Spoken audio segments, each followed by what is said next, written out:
In this video, we're going to get set up to build and run our first Blazor web app. To get started with Blazor, you're going to want to first go to blazor.net, right there. That's the your magic URL that will take you to the Blazor homepage. And on this site, you will find all sorts of useful information about Blazor, like links to the Blazor docs and details about Blazor's many features.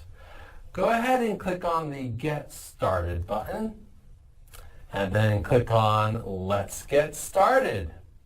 All right, here you'll find the Blazor tutorial, which has instructions for multiple platforms for Windows, Mac, and also Linux. On Windows, you can get started with Blazor using Visual Studio, a fully featured integrated development environment, or IDE. Go ahead and, if you're on Windows, go ahead and download Visual Studio. This will download the free community edition of Visual Studio. And then once that's downloaded, go ahead and run the installer. Okay, so in the Visual Studio installer, you can then select which workloads you want to install.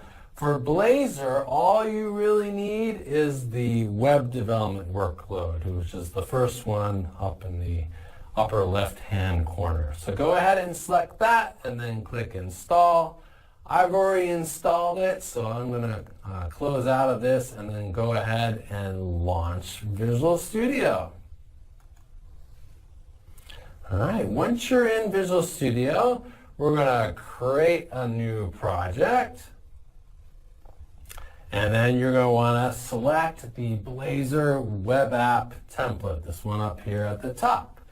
If you don't see it, you can filter for just the web templates by using this right drop-down box and just select web, or just search for Blazor. Okay, this is where you can pick where do you want that Blazor web app to go. I'm just going to use the default here, click Next. There are some options we can tweak then with the project. Just leave all the defaults and go ahead and click Create. There you go. You just created your first Blazor web app project. Let's go ahead and run it. To run it, go ahead up to the top and click the green play button. And that will build and run your Blazor web app. Run it in the debugger. Awesome. Okay. There it is over here running. There's our Blazor web app running in the browser. You can see we have a simple web application with a few different pages. On the home page, we've got some static content. We have a counter page with a button that we can click and the count goes up. And then this weather page that displays a table of randomly generated weather forecast data. Now we can snap this side by side. Oh, let's do it side by side with Visual Studio. And Visual Studio will watch our files as we make code changes. For example, let's find that home page and home.razor right there. And then we can edit this hello world text, which is right here in this H1 heading. Let's change this to great job.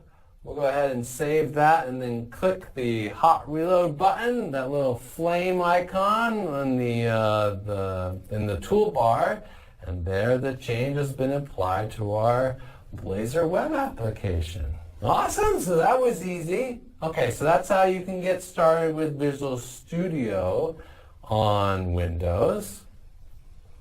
All right, but what if you're not on Windows? Well, you can also get started with Blazor from the command line using just the .NET SDK. And we have instructions for how to do that on Mac, on Linux, and on Windows there are instructions as well. You can find them right here at this link right there. If you prefer to get started from the command line using whatever editor you'd like, go ahead and click on that link.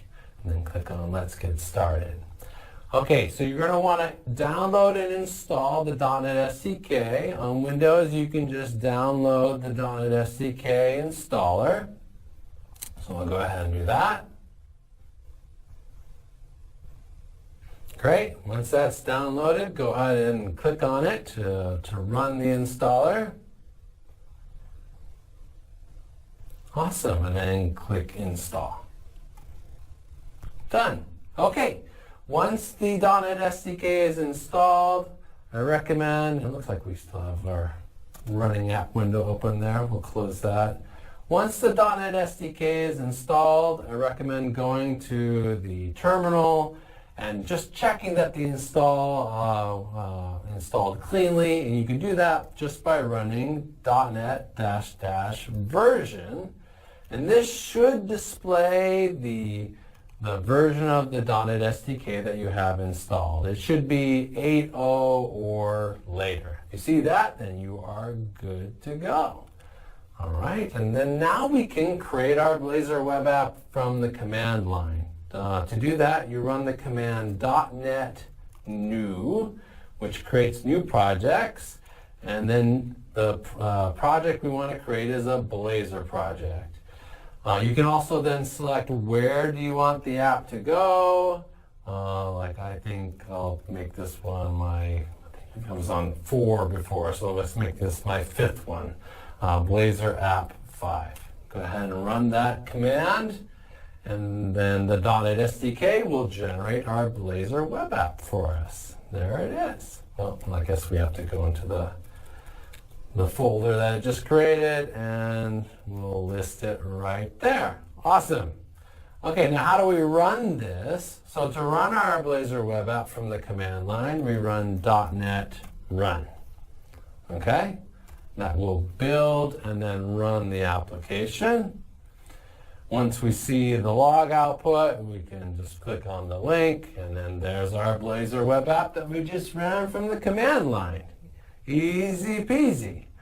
Now that's really convenient. .NET Run will just build and run the app once. What's even more convenient is instead of doing that, and by the way, we can stop the app by just hitting Control-C. There's another command which is .NET Watch. And what .NET Watch will do is it will build and run the app, but then also watch the files for file changes, and then apply those file changes to the running app as you're making them using your favorite text editor. And we'll apply them using hot reload or even restart the app if it needs to be restarted. So .NET Watch, super convenient to get your developer workflow going smoothly. All right, so then use whatever editor you'd like. If you're a Visual Studio Code user, we can do Blazor development in Visual Studio Code. Let me go ahead and stop this app. There we go. And we can close this. So I have Visual Studio Code installed here. With Visual Studio Code, and looks like I had a previously installed created Blazor app. We'll go ahead and close that. So I have Visual Studio Code installed here. With Visual Studio Code, you're going to want to install the C# Dev Kit extension, which I've got right there. And this will give you a really great cross-platform developer experience for C#-based apps. Okay, once you've got that installed, then you can click on the File Explorer, and there should be this Create.NET Project button. Go ahead and click that, and it will offer you a list of available .NET projects. You're going to want to select the Blazor web app project, and then we pick where do we want to put it. I'll put it alongside all the other ones that I've just created in my repos folder. Looks like we're up to 5, so let's do Blazor app 6. We'll select that location. Now, Visual Studio Code is then going to ask me to pick a name for my project. Usually I just have that be the same name as the location where it's sitting. And there we go. Now we have our Blazor web app created in Visual Studio Code. And what's nice about having that C# Dev Kit extension installed is that in addition to just like the file system view of the project, I also get this Solution Explorer view, which is like .NET's view of the project, all the files that are actually included with the build, and you can also see all of your dependencies. It gives you a lot of nice information about your project. Now to run this, we can just open one of the C# files and then click the Run and Debug button. Click Run and Debug again to set up the which debugger you want to use. You should pick C#, and then you can select which launch profile you'd like to use. Just select the default, and then this should run our Blazor web app from Visual Studio Code in the debugger. And there it is again, okay? Alternatively, you can run the app using .NET Watch from the Visual Studio Code terminal. And that's really convenient because then you can edit the code and see the changes really quickly. So I'm going to go ahead and stop this, and then let's head over to the terminal. We'll open a new terminal. There we go. And then I'll change into my Blazor app 6 directory. You want to make sure you're in the directory that you want to run, and we'll run .NET Watch from here. And I often will have this running in the terminal in Visual Studio Code while I'm making code changes. Okay, so if we pop this over to the side, and let me make sure I don't have any accidental changes in program CS. There we go. And then if we go to our code in the Solution Explorer, let's bring up again that home component where that heading is being defined right there. Give ourselves a little bit more room. And instead of Hello World, let's put, you did great. Go ahead and save that. And then just by saving it, .NET Watch will detect a change and apply it to our running app.